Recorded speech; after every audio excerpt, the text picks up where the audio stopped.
In sports, if you want to be the best, there are no off days.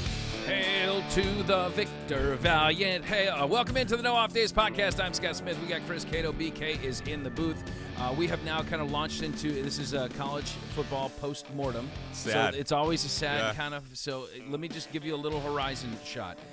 The combine is in a month and a half. Spring ball is about 2 months away, and then you got the draft, which is 3.5 months away. So can you hold on? I don't think that's enough to get me through. Okay. Well, at least we have the NFL playoffs. Well, when does the UFL start? That's when I'll get interested. That's, I believe, the end of March. Okay. Yes, the combination of the USFL and the XFL. All right. Did you enjoy the national championship game this week? Thought it was a good game. Not a great game. Thought it was a good game, though. Yeah. The semifinals kind of set a high bar. They did. They did. And I think it's been a reverse of that in most of these college football playoff years, right, where we get kind of stinkers of semifinals. Then usually – well, we've had some good championship games and some duds. But, you know, it was we did our picks last week, and it kind of went as I thought, although I didn't think Michigan would dominate them by that much. But it was a line of scrimmage game. And Michigan this is old school football. They just line up. They don't spread guys out. They've got wide receivers in tight on the formation. They're going to pull a tackle, and they're going to bludgeon you for 4 quarters, and you better like it. Not a finesse game for sure. I mean, I think that first quarter was just like an eye-opening, wow, okay, is this how it's going to go? And then you shot me a text, and you said, TCU, Georgia, here we go. But, you know, Washington kind of stretched it out a little bit and was able to hold them off until the fourth quarter when they kicked in the afterburners, and Michigan runs away with it. So, congrats to Jim Harbaugh and company. We'll be discussing him on the podcast. Let's bring in Brian King. BK, you called Michigan, didn't you, last week? Yeah. So you're right on the money as well. Were you impressed with what you saw? Oh, I kind of was. I mean, the more I didn't watch that much Michigan this year, but the more you see them, the more they do not look like a typical Big Ten team. I mean, they power. I mean, boy, they just hit people. Their defensive line is impressive. And they've got their second string defense. They just roll guys in. I know. The second string was in, and they were lighting up Penix, too. Yeah. And so, I was impressed by that. Yeah, a lot of times you would watch it and you'd be like, where are they bringing these blitzers from? And you're realizing it's just a 4-man rush. They're rushing 4. Yeah, that's all they're doing. I mean, I thought the internal pressure was so significant that Penix, even though he was also getting pressure off the outside, like he just didn't feel comfortable stepping up. So there's so many throws that he's either backpedaling or he's just not stepping into his throw, and obviously his accuracy suffered because of that. So we have a lot of college football to get to on today's show, even though it was, as we mentioned, we're in post-mortem season now for college football. Can you give us a glimpse, BK, as to what else to expect on today's program? Talk a little bit about this Jameis Winston thing. Did you see this at the end of the Falcons game? Did I see it? He ate a W. He did. On the field. So we got a little discussion about this back in sports, and I think we're going to talk a little bit about that. Okay. And then at the he doesn't sound excited. We can rehash it. Well, he got heated, man. I mean, it was a Monday right out of the gates. Yeah. Holy smokes. Yeah. And that was your resolution, was to not argue. I made it to what? January 8th. Yeah, a week in. It's pretty good, man. pretty good. And at the end of the show, we're going to do something. It's in Cato's wheelhouse, admittedly. It's NFL logos. Give you a little quiz on NFL logos. I didn't know this is a wheelhouse issue for you. It is, yeah. You really? I did a college thesis on the origin of NFL logos. Oh, did you? Yeah. Those are the kind of degrees they hand out at Troy, huh? Get ready for Professor Cato to hold forth. Hey, you just besmirched my alma mater. No. Gave me this fine broadcast journalism degree. They're great. Okay, very good, BK. We'll catch up with you in a minute.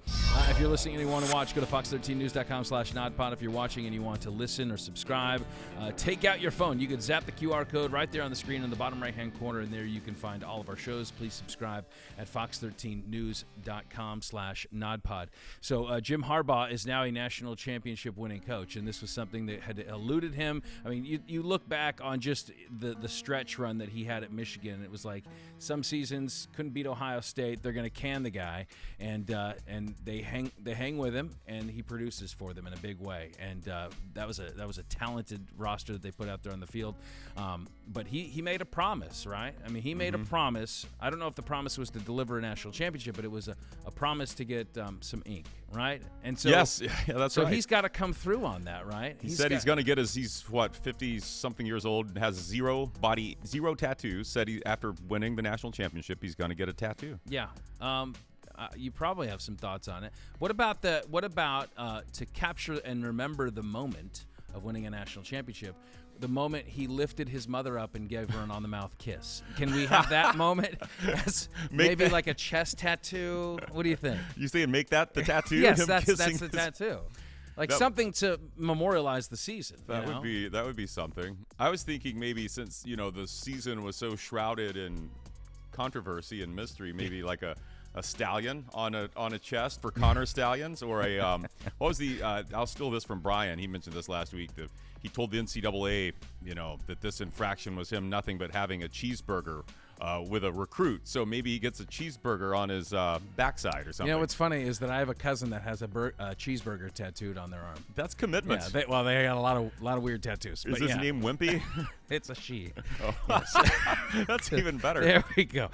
All right. So we've talked so much about what the horizon is for college football and the 12-team playoff, and some of us are very excited about it and others are not. But I'm curious if the result would have been different if this year the 12-team was instituted. Would we have still gotten Michigan-Washington? Would we have had a different matchup? Would it have been a more compelling matchup had we run the 12-team this year? I think, I wrote it out on a little scratch piece of paper today, what I thought the playoff teams would have been and seeding and how that bracket would have been set up.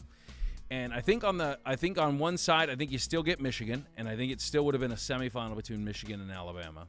But on the other side, it does kind of turn into a more compelling matchup because you have, I think Washington would have had to have gone through probably Ohio State and probably Georgia to get there. And I can't sit here and say that they could have done that. For as good as Washington was playing, I want to take the national championship out of kind of my thought, right? So the Washington that I was thinking of prior to that game against Michigan, and they obviously exposed them a little bit, could they have taken down Georgia? Could they have beaten an Ohio State team? I mean, Georgia and Ohio State are the two teams that kind of linger for me.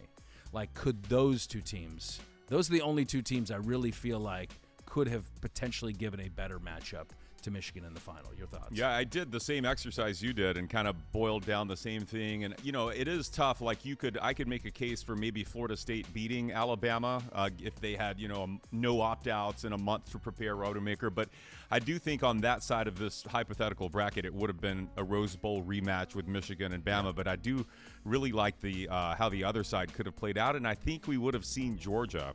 I really think Georgia, if you look at the body of the season, the team that they were when they lost to Alabama by 3, Brock Bowers was like 50%. Ladd McConkey was limping around. Bama kind of caught him at the perfect time.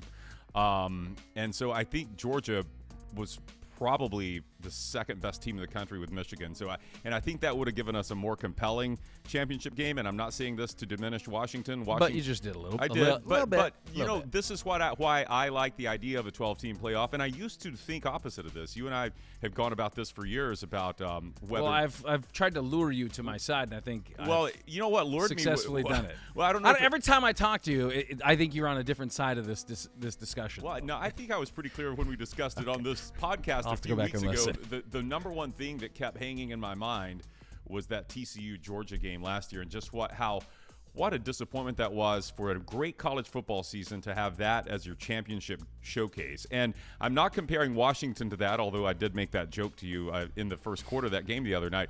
But I do think a 12-team format, just like the NFL playoff does, it allows teams that have some flaws that haven't been, they've been able to hide those flaws with some favorable matchups, but eventually you're going to get exposed. And I think that, Washington's issues were that's what brought them down against Michigan, was it just kind of the physicality that this Joe Moore award-winning offensive line really couldn't stand in the pocket, couldn't stay there and protect Penix. And I think when you have a Georgia team like that in the playoff, they're better built for something like that.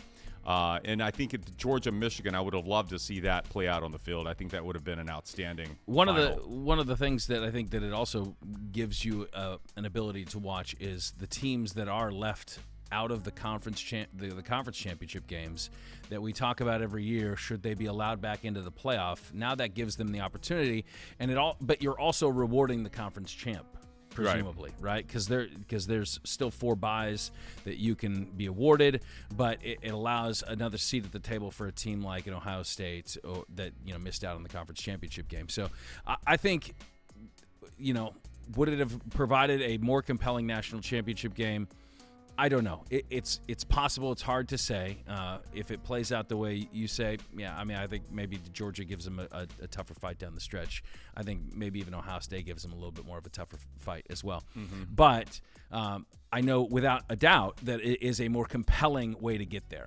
That's what I'm convinced of. And I think that this really what we watched throughout the bowl season, not to rehash last week's argument, but I think that has kind of cemented it, that the more games you have with stakes that are as high as a playoff, the better games you're going to get. And so that's how I kind of see this, and fortunately we're going to get that moving forward. That's exciting. All right, so Michigan kind of breaks through this glass ceiling, so to speak, of wanting to get back to the top.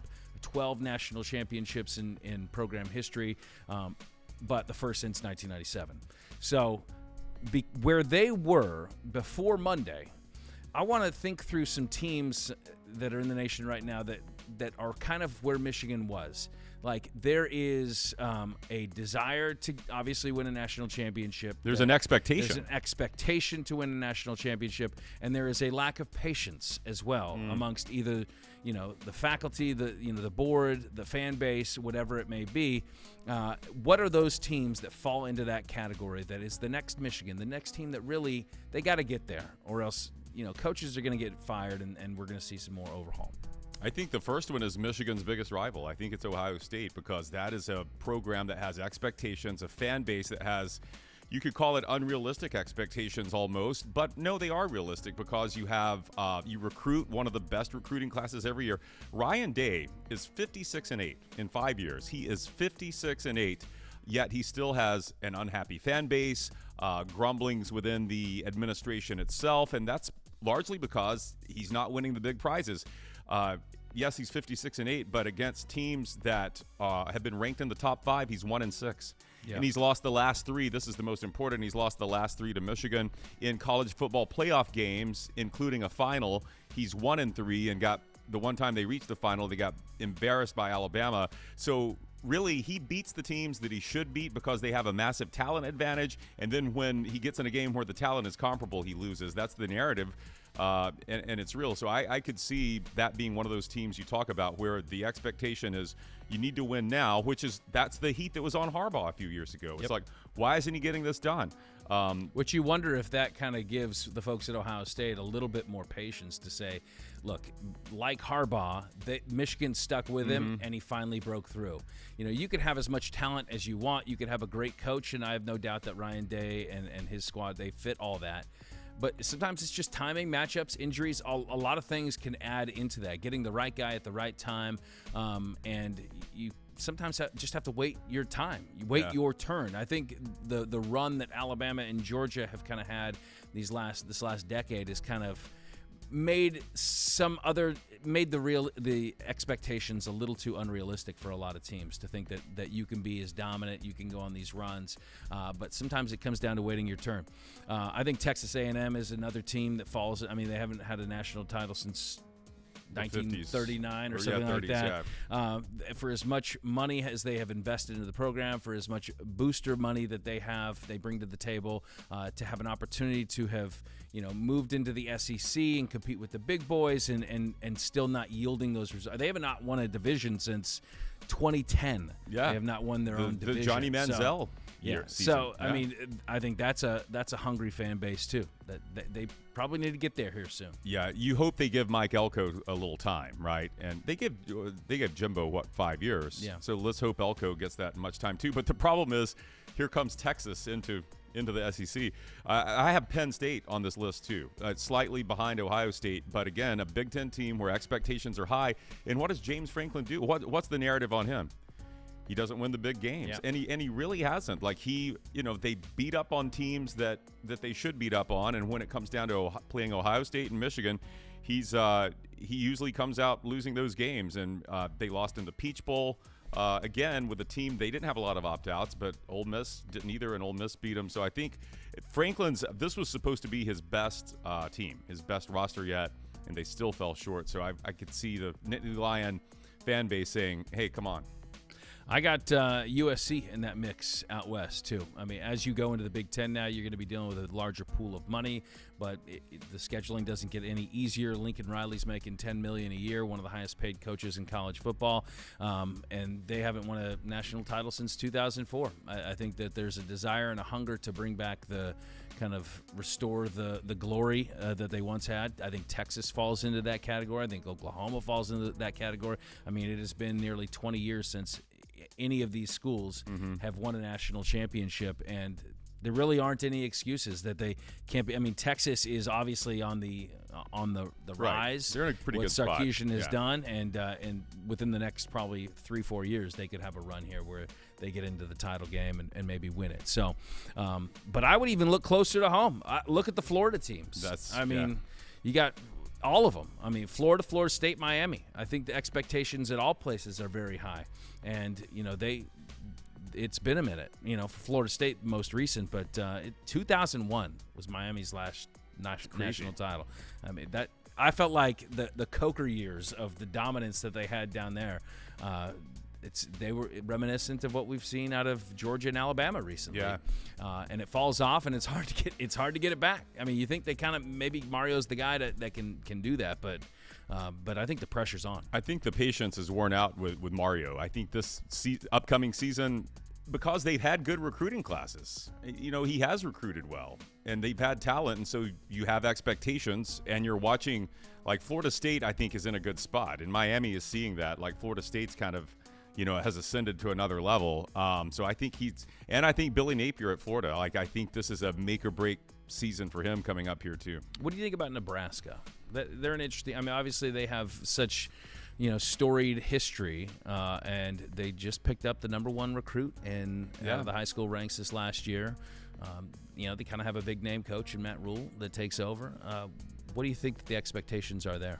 I think that they do see themselves as a top 10, top 15 program. But I also think they're more realistic than a lot of these other fan bases we've mentioned. I think they know that it's hard to get kids to Nebraska. It's easier now that, as you pointed out there, Matt Rule's landed a couple big recruits. When you have NIL money involved, that helps. But I think their fan base is a little more patient than some of these others that we've mentioned. Yeah. So what does Jim Harbaugh do next? Does he bolt for the NFL? That is what many people are speculating. My take is he may. I don't think he's going to. I think he should and ought to stay at Michigan. I mean, I think that all the talk, getting an agent, he had Tom Brady's agent that he signed, and and teams are certainly interested, and why wouldn't they be? Yeah. But I think I always lean toward stay in a place and build your legacy. And what he's done at Michigan, I think, has cemented his legacy in part. But then if you just look through the history of the coaches that have got, obviously he's not probably going to ever match Bo Schembechler's 194 wins. I mean, I think he'd have to probably average 12 wins a season for the next decade. He might. He could. Maybe. But I think he falls kind of into a Lloyd Carr. Lloyd Carr, I think he has more wins than Jim Harbaugh all time. Of course, he was there longer. But he, too, won a national title. But that's kind of where he falls. Legacy-wise, Lloyd Carr was a great coach. But I think Harbaugh has, he's 60 years old. I think if he played this thing out a little bit further, sometimes the grass isn't always greener on the other side. Now, personal motivation to go take an NFL job so that he can kind of be on the same footing with his brother. And, obviously he took the Niners. Yeah, he wants to win a Super Bowl, yeah, I think. You think that's what it's all about? I think there are a number. If I were him, I would leave. I would go back to the NFL. And there are a few factors in that. The ones that I'll touch on are, yes, you've taken your alma mater back to the top of the mountain. It doesn't get any better than this. And I think the Big Ten's about to get harder with Washington, Oregon coming in, USC, as you mentioned there, looking to transcend. And he mentioned before the season started, he thinks he's got 16 to 18 guys on this team that will get drafted. I mean, that would break Georgia's record if that happens. Yeah. So you're going to have huge roster turnover. And, can you maintain like Georgia has done and lose 15, 16 guys to the draft and get back to the top of the mountain? I don't think that's realistic. So I think, the situation is going to get a little tougher at Michigan. Another part of that is there is going to be some type of NCAA punishment for this signal stealing mess. Like, that's going to come down. Like beyond what he's already served? Yeah, because what he served was what was imposed by Michigan. You know how that's what schools will do. They'll say, okay, well, we're going to go ahead and suspend him for 3 games, hoping that the NCAA will take that into consideration and when they do levy his final punishment. Maybe they'll say it's only 3 games, but I think it's going to be more than that. So, and he's still got some other mess to sort out from the other NCAA investigation. It's not it's not coincidence that they fired the linebackers. Remember, Harbaugh was going to fight this, and they were going to take this to court. Right. And then on the day that they were supposed to have a hearing, he decides to settle to the 3-game suspension, and they fired this linebackers coach. So, there's an admission there that something was done wrong. Anyway, That's one factor. And then another I do think is that who would want to, as much as he loves it, as much as he loves Michigan, NFL going to pay him more, right? Not necessarily. I think they will. And these college coaches, man, I don't know how any of them do it now. Like, at least NFL head coaches get some time off and some time with their family.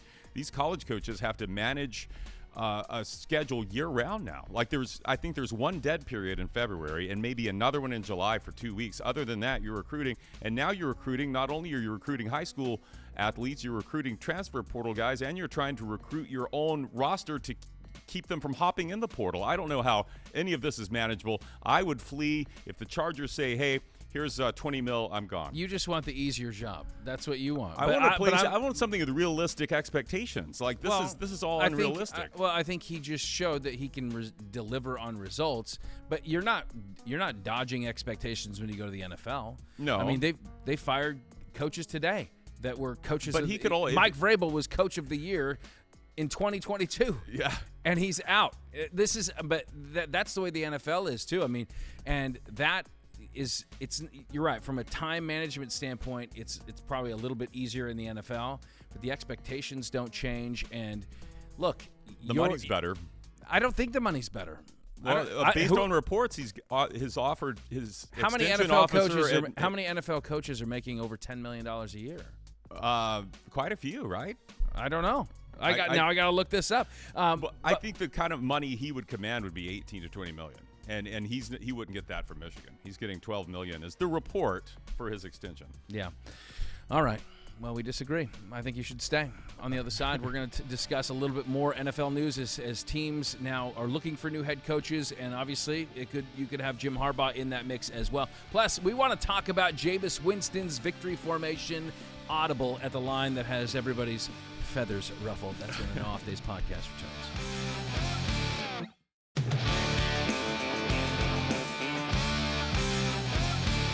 Welcome back to the No Off Days podcast. We don't have many rules on this show. Thank goodness. But they are all unwritten.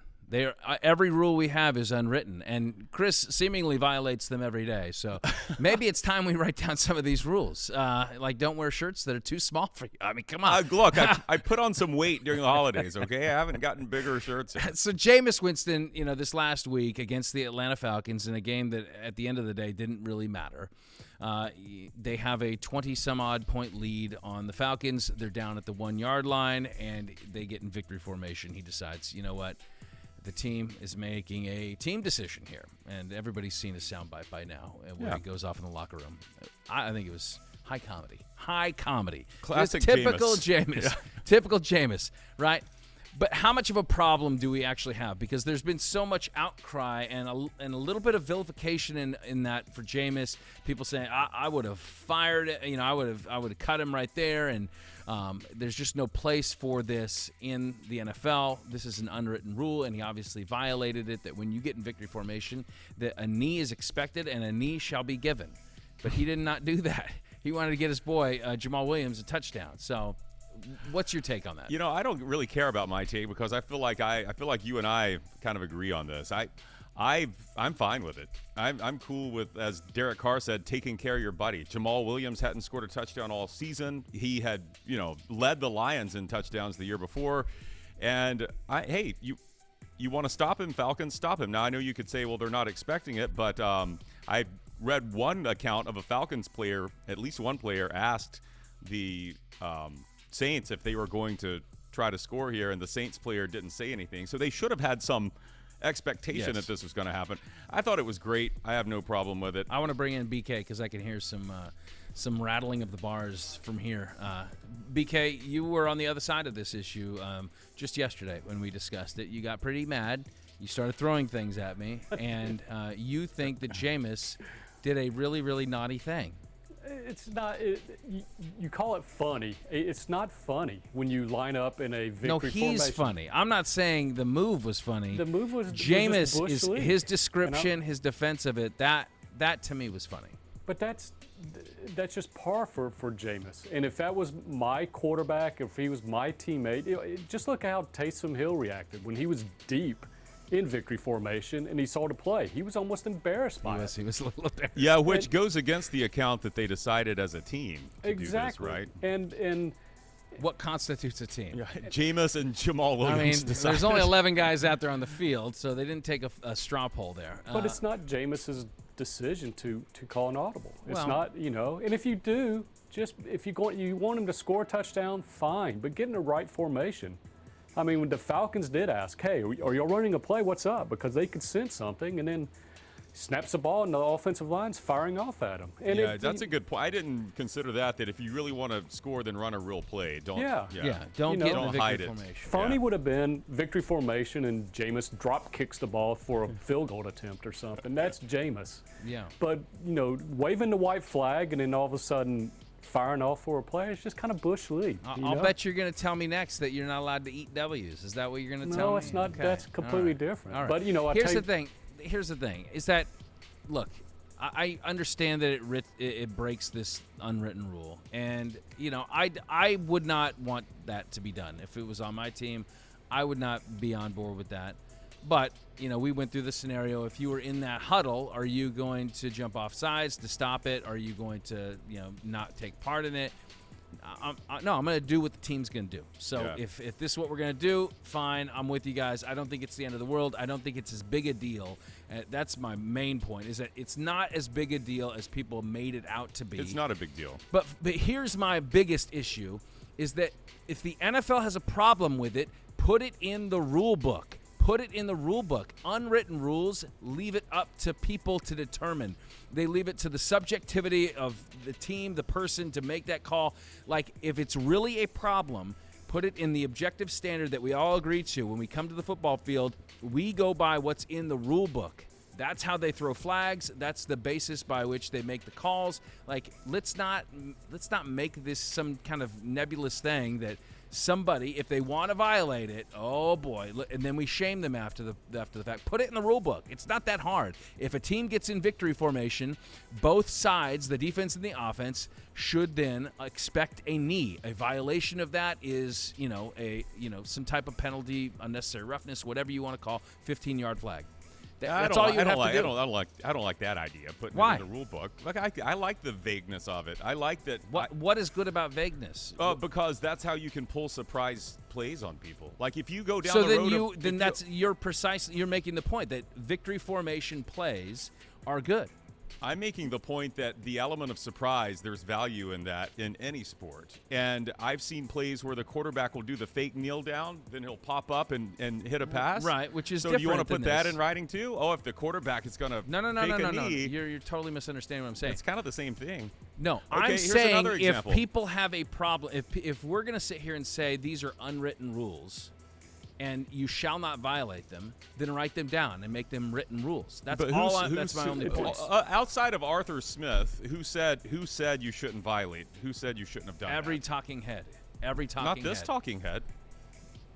But I know I have no influence. I mean, but that's Brian's point, is that that's an unwritten rule that shouldn't have been violated. But it's not an issue. It's not an issue until some goofball backup quarterback who's the backup to a running back who can throw a football. Well, Brian decides to take the rules into himself. I mean, now wait. Now you're just besmirching Jameis.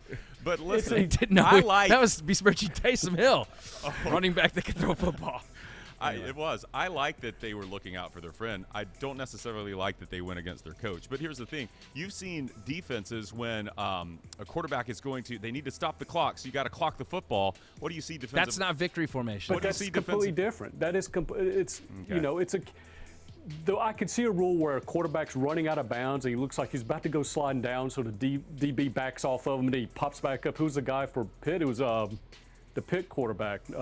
Kenny Pickett? It might have been Pickett in the bowl game. Yeah. And then he bolts for another 20 yards. They changed that rule because, the DB was going to light him up, but he said, no, he's going to give himself up. Let's not add more rules. You're That's wrong what I agree. you're wrong for wanting to make a rule. You're wrong for not liking the play. You're both wrong. So then you have no issue with it at all? No, I'm fine with it. Okay. No, I just think that, if all the Saints come and they defend Jameis, they've been standing up for him. But I think in their heart of hearts, they sit there saying, God, next time we play these guys, we got to watch out. It may not be a victory formation cheap shot, but would they be more willing to take a cheap shot on like Cam Jordan? You think Cam Jordan really kind of... Look, if there's one thing I can tell you about the Saints, never in franchise history have they ever taken a cheap shot, That's and right. nor would they. Look, my point is not that it should be in it should be a penalty. But if people have a problem with it, I don't have a major problem with it. If people have a problem with it, my point is get rid of the unwritten rules. Mm-hmm. If there are rules that we should abide by that are good for the game, put them in the rule book. You're not reading the rule book anyway. So but it's one time. It was Jameis doing Jameis things. Right, but and you don't need to change a whole rule book. Greg Schiano's defense would fire off at the line when they were in. And they took care of it. Okay. So you don't need a rule for everything. You just say, all right. But what is the problem with that? That's what I don't understand. The outrage is it goes so far, but we don't want to actually. But don't you think it's kind of Bush League to act like you're going to surrender? Hey, we're waving the white flag here on this play, guys, and all of a sudden, no, I'm going to give it to this guy. I do agree with you that if you want to score, run a real play. Like you can't be on both sides of this issue. I'm not on both sides. So you're saying that they shouldn't have been in the victory formation and run the ball. I'm saying that I like the fact that you were getting a touchdown for Jamal. Okay. But I wish they would do it with a real play. All right. This guy had 18 weeks to get his touchdown. This is the only time they could do it. Is the burn. I know. I don't care about Jamal Williams' touchdown. My whole point is the unwritten rules are ridiculous. Anyway, the funny thing is, people are actually talking about the Falcons and Saints game for some. This is the only reason that anyone was talking. Jameis. Good. Yeah, they're talking Jameis again. No doubt. Yeah. I love it. It was fun. DA would never condone it. However, yeah. There you go. All right, thanks, BK. So, all right, we have some coaching openings that are happening in the NFL right now. The Chargers, the Falcons, the Raiders, the Washington Commanders, the Titans, Panthers, maybe the Patriots job opens up. How would you rank these landing spots? What do you think is the best job that is opening or open currently? I'll start while you look. I got the Chargers. Of that group, this is the only franchise that has a quarterback I want to build around, and that would be Justin Herbert. Obviously they have a great stadium. Location's great. They are not that far removed from winning. They do have some other pieces on their offense that I like as well. So to me, that's the most appealing job. Don't know a ton about the ownership, but I think that's probably the number one spot. Number two, I got the Atlanta Falcons. Yeah. I think they have great ownership. They also have great facilities, and every NFL team has great facilities, but they have a brand new stadium. I don't think that their cupboard is full when it comes to quarterback. They need a new one, but they do have some other pieces, and I think Bijan Robinson is a guy that can be a centerpiece for any offense moving forward. And then I would round my top three out with the Raiders job. Questionable ownership. Questionable ownership. Just all you'd have to do is put up with that haircut. That no. cut. But outside of that, I think that here's the thing with the Raiders job. You know that there is a desire to win. They will put money where their mouth is, and I think you're going to get a fan base that's. You have a chance. This is a special time in that franchise's history, in that they're new to Vegas, and I think you could build something special out there. So I would have that be my top three job openings. Yeah, I agree with that. Well, I might make Tennessee 3 just because I like they're spending money too, and they're building this beautiful new stadium, and also it's in a winnable division. More so than where the Raiders are now. That's I know. True. The Chiefs may not always be there at the top of the mountain, and the Chargers. That's a tough division the Raiders are in. I kind of like the Tennessee opening. I just don't know what they I don't know where they're going with this. Are they looking – maybe you don't want to get into this yet, but I definitely wouldn't – candidates? I don't want to work for the Panthers. No. I think, the Commanders, I'm curious to see what the new ownership will do there. I think that's going to be a better spot. Than it has been in quite a while. No, I agree. I think that's one of the top jobs. I think their ownership is much different, obviously, under Dan Snyder, and they're going to do a comprehensive search for that next person. But there is a good, nice long list of some rising talent out of the coordinator ranks within the NFL that is going to be getting some looks. My list would include starting in Detroit. I mean, I think both their OC and their DC, but more so their offensive coordinator, Ben Johnson. He's a rising star. But Aaron Glenn, I think he's going to be a head coach at some point too. The Texans, their OC, Bobby Slowick. You got, let's see other OCs. Frank Smith, Dolphins OC. Yeah, he could be attractive. That's going to be a hot name. I don't know if anybody bites on Frank yet. I like Todd Monken too. I like Todd 1 year Monken stop a lot. in Baltimore, but I mean, this guy has obviously been around, and he's been a head coach before in college. So, and then you got some solid DCs out there. I think Brian Flores gets a crack here again before too long. I do. Yeah, I think he did a good job up in Minnesota. I think Raheem Morris. I was about to say that. Yeah. And here, I would not be surprised if Raheem Morris ends up getting the Atlanta job. That's going to be one of my picks. I mean, he coached there for a while. He was let go as part of the old regime. He was the interim guy, but I mean, I think it's been long enough. Yeah. He had his chance with the Bucs, and I mean, he's still a young dude. I mean, he's not even 50 yet. So, in coaching time, he's still a baby, and he's been around for a long time. He's done it all, and he's gotten good results wherever he goes.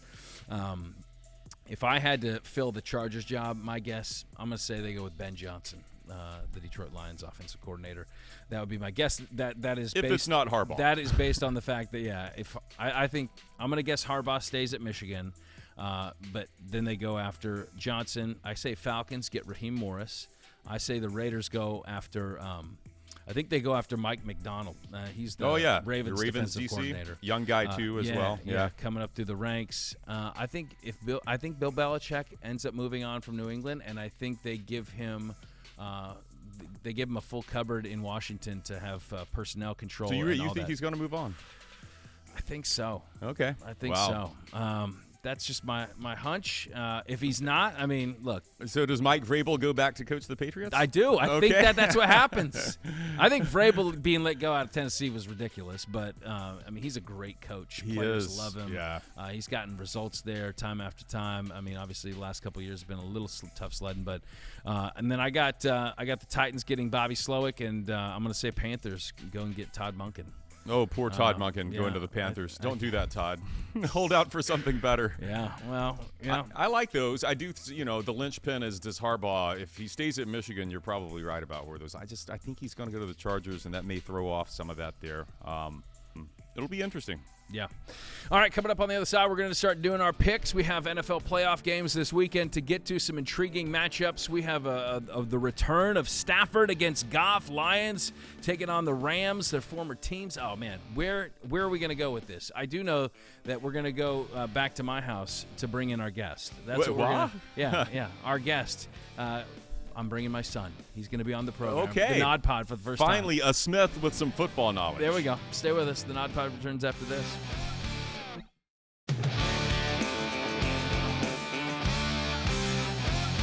Welcome on back to the No Off Days podcast. It is time for our picks segment. And Chris, the guest this week, how shall I describe this individual? We've had a lot of kind of big-time guests over the year plus that we've now been doing this podcast. But I can say I don't think I've wiped any of their bottoms. But this guest, I have many a time. What about Willie Robertson? No? Never wiped his bottom? Okay. Not that I can recall. Okay. With that glorious introduction, let's welcome to the No Off Days podcast our guest picker this week. His name is Carson Smith. My son is on the podcast. Carson, welcome in. Yes. Hi. Hey, buddy. Looking good. Yeah. Are you excited to be part of a podcast? Yeah. Okay, good. Was your other podcast that you were just on? Is that one over?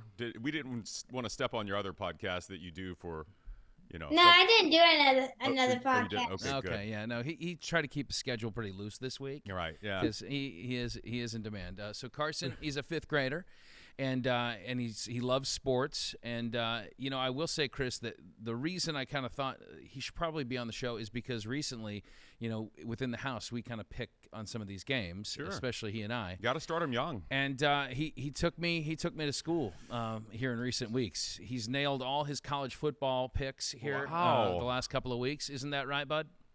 Yeah. Yeah. I guess. Yeah, you I got. guess the. Yeah, you're better than your old man in that regard. I'm going to start calling you for advice, Carson. Yeah, no I need doubt. some help. That sounds good. All right, buddy. So here we go. We have our wild card weekend picks, our NFL playoff picks, and so you just tell me who you think is going to win. If you have an explanation as to why, that would be great, and if you don't, that's okay too. Let's start first with the game that's taking place on Saturday at 4:30. We have the Browns of Cleveland visiting the Houston Texans. Carson, who do you think is going to win that game? I think the Texans are going to win. They beat the Bucs, and I think they'll go win against the Browns. Yeah, well, the Texans are pretty hot. They got that offense cooking. C.J. Stroud. This is a rematch from Week 16 against the Browns, Chris, and they did not have C.J. Stroud in that game. How do you think this one goes down? Gosh, I don't want to pick against Carson, especially that you told me he's been on a heater lately. But, man, Carson, my Browns have been hot. I've been rolling with them the last few weeks. They've got this great defense. They got Joe Flacco has, transitioned from raking leaves in his front yard to throwing some great passes to Amari Cooper. The leaves are getting out of control at this point, too. They are, yeah. It's hard to pick against the Texans and against Carson, but I'm going to pick the Browns. Well, for much of the same reasons, Chris, I kind of agree with you. I think that this Browns team is peaking right now. Their passing attack is off the charts, and that it's still one of the best defenses going into the postseason. So, with that being said, you and I are probably going to be wrong, but I'm picking the Browns as well. All right, Carson, what about the Dolphins visiting the Chiefs? This is going to be an 8 o'clock kickoff on Saturday night. What do you like? I like the Dolphins. They got Tyreek Hill. They got Tagovailoa. And I'm going with the Dolphins. Yeah, okay. They do have a high-powered offense. They do. This is on the road, though, Chris. Does that change the math for you? What might change the math for me is that I think it's going to be -2 degrees in KC. Hang on. Checking in at our Arrowhead station, yes, 10 degrees, they say, on Saturday night. It might be even, once the sun 10's goes better down. than -2. In that case, Carson, I like this pick. I think the Dolphins are getting Mostert back healthy. I think they're getting Jalen Waddle back. And I think we're going to see the problems that have haunted the Chiefs all season, which mainly is not having receivers to catch Patrick Mahomes' passes. I think that's good. 2 good defenses here that are both playing well.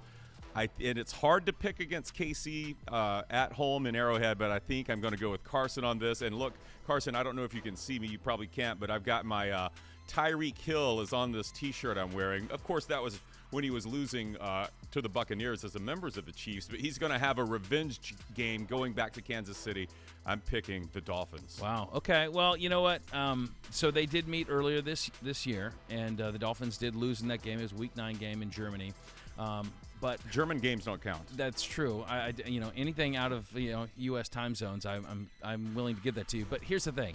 The Dolphins on the road, a struggle. Cold weather game, a struggle. Patrick Mahomes in the playoffs, I just think this guy is that exceptional that he's going to find a way, he's going to find a gear, and so for that reason, I'm going Chiefs in that game. All right, Carson, we got Steelers at Bills, a Sunday 1 o'clock kickoff. Steelers or the Buffalo Bills? Who do you like? Bills. They beat the Chiefs, and I think they're going to win. They are hot right now. Yeah. Josh Allen and company at home. You talk about a cold weather game. I think they're getting snow in that game. I love a snow game. Snow game is good. Rain game, no good. Snow game, great. Steelers are good at playing in that kind of weather. Man, they've been playing much better with Mason Rudolph. Najee Harris is clicking. The defense looks good. But I'm not picking against the Bills. I love the way Josh Allen is playing. I love the way that Bills defense is playing. 10-point spread, by the way. That's a little much, I think. But I'm going to go with Carson in this one, too. The Bills take down the Steelers. Yeah, if we can get a whiteout game where it's just a snow-covered game, I don't think you're going to get big offense in that. There may not be more than 10 points combined scored in that game. So I do think that the Bills probably don't cover that 10-point spread, but I do think they're going to win this one at home.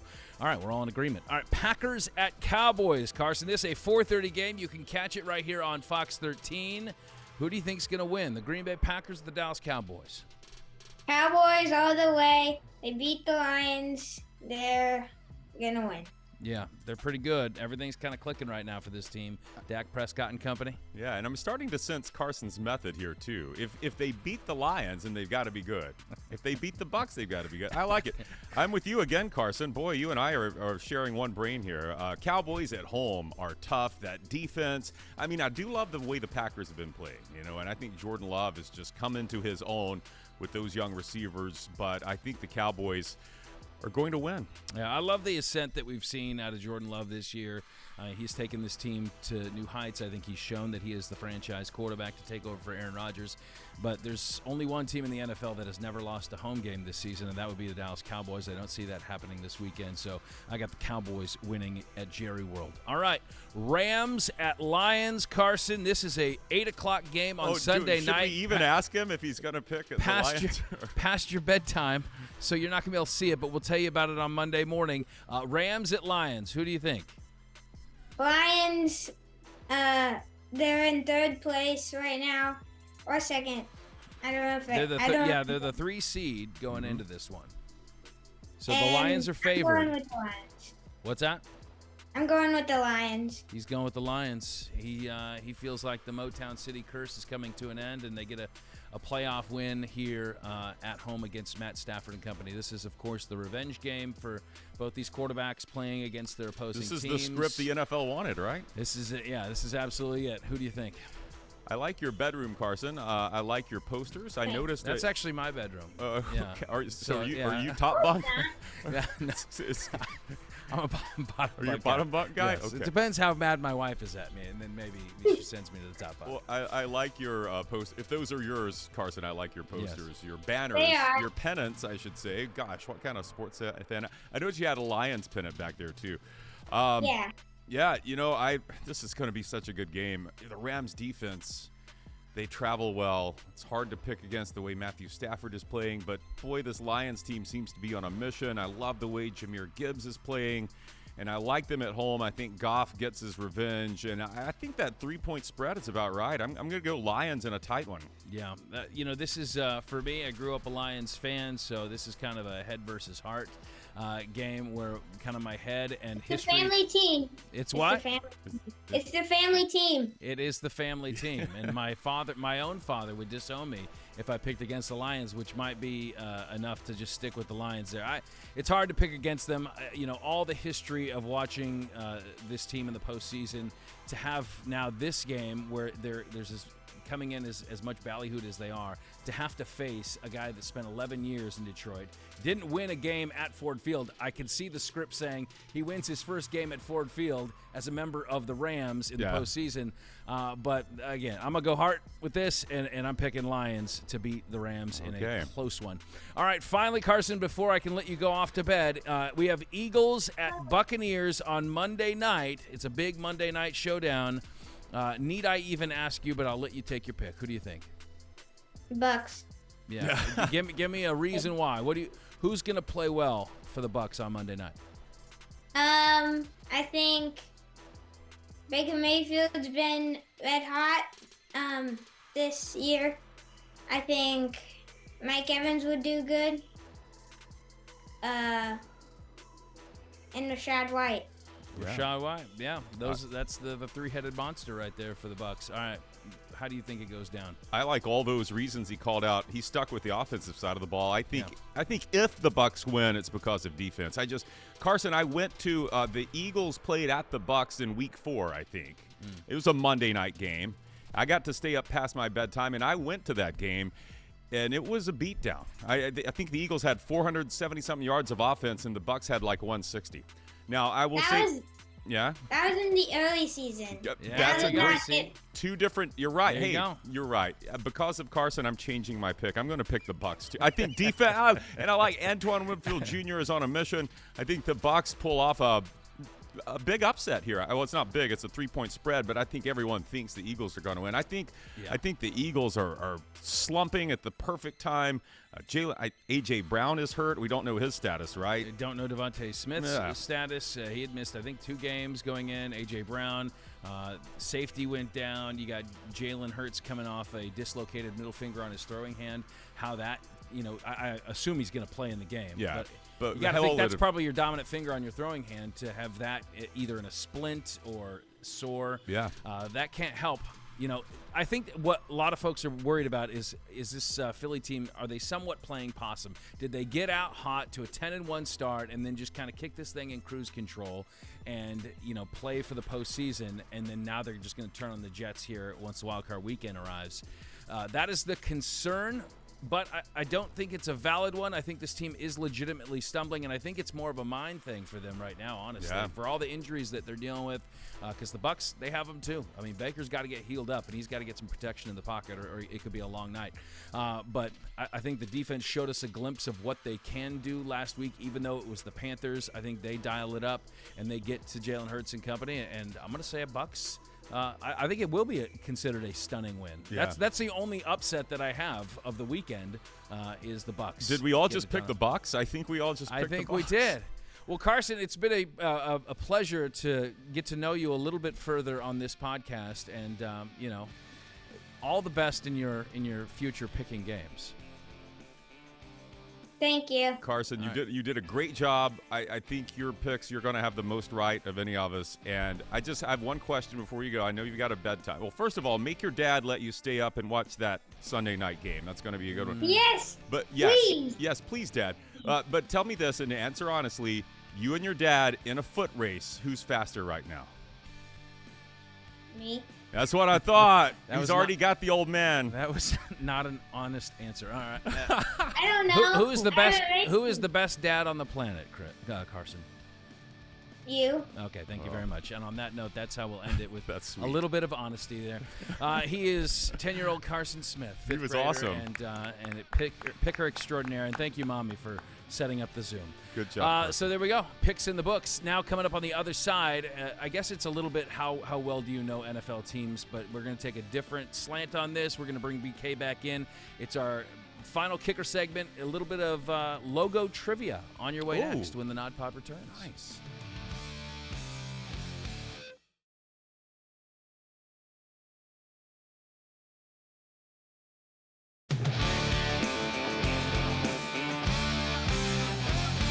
Welcome on back to the No Off Days podcast. Let's bring in Brian King for our final segment. And BK, you got some trivia for us, and we have these handy-dandy dry erase boards. I know what this means. Yeah, that means Brian's going to have trouble reading my playing writing. some Pictionary. Let's do it.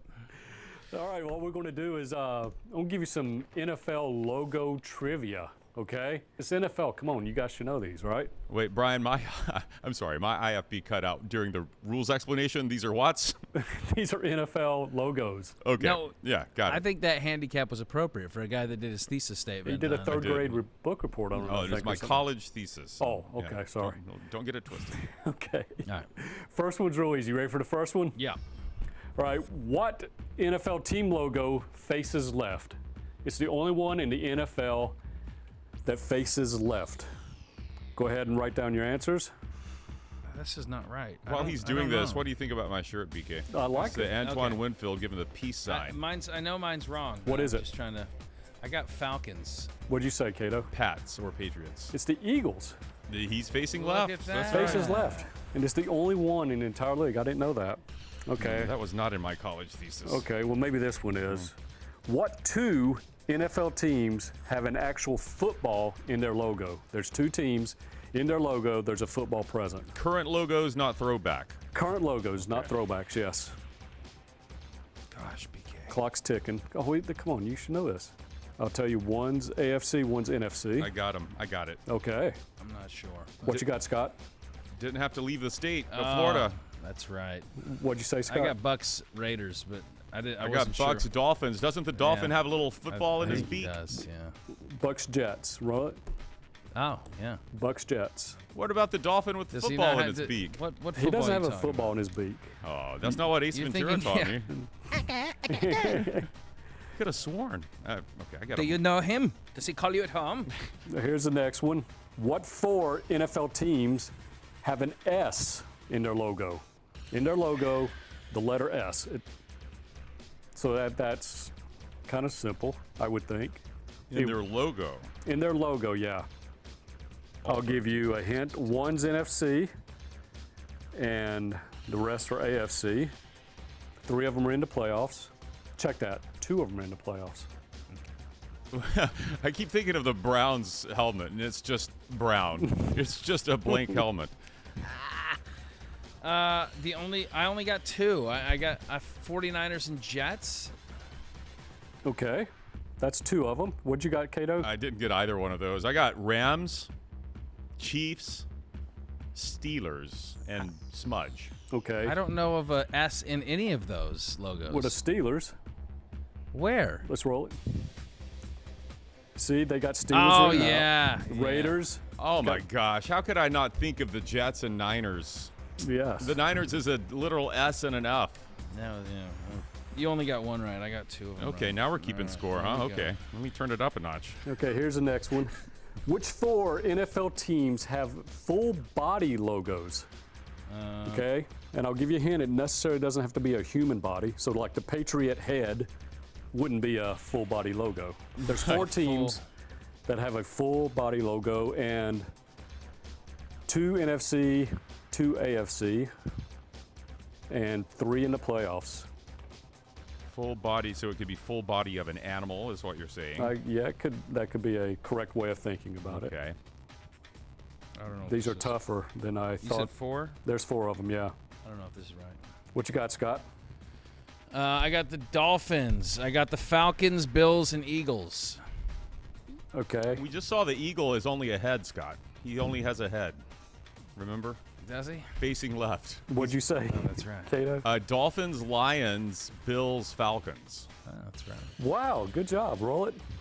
That's it. Ba-boom. Nice job, Cato. Hey, this guy didn't get the Lions? Can you believe I this know. over here? How Oh, you're about right. that? The Dolphin doesn't have a football in its mouth. Well, it needs to. I think it used to. Now, you used to have a helmet. Oh, yeah, Yes. that's right. It wore a little helmet. Okay, last one here. Here we go. Okay. Let's finish strong. What 5 NFL logos have teeth? Have teeth. Yes. You've seen a couple of these already. So I know one.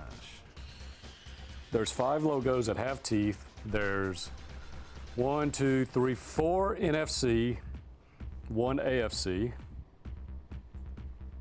5, you say? There's 5. And I'll give you 1 is their logo, but it's not on their helmet. So we'll give you a pass on that one. I kind of, but this one does have teeth though.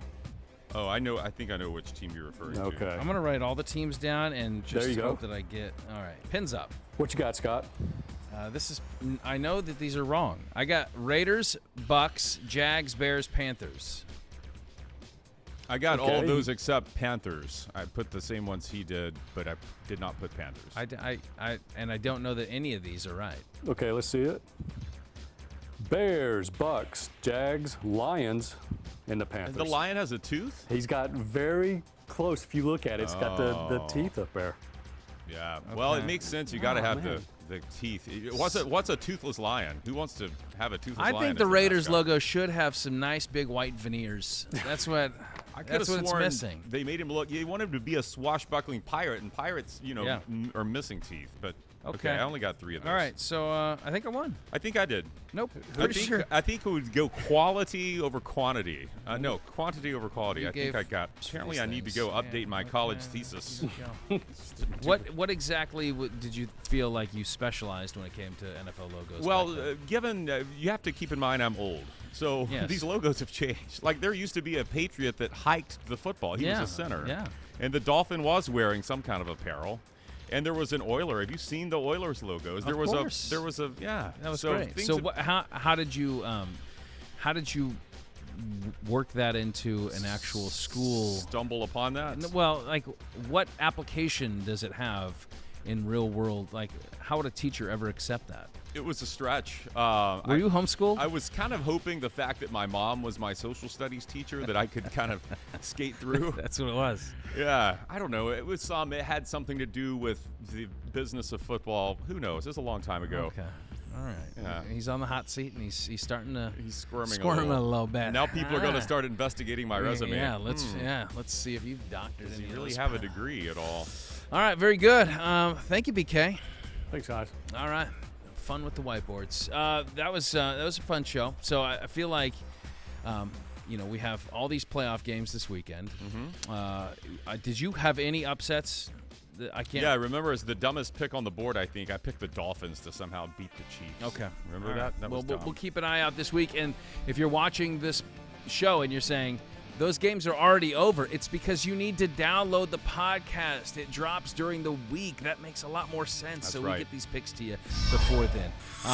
Remember, we of course have our podcast every week at fox13news.com/nodpod, or you can download on Spotify and iTunes, and it'll go straight to your phone each and every week when it drops. Usually hits right around Thursday afternoon. And that way you can become one of the loyal followers here. Please do follow the nodpod.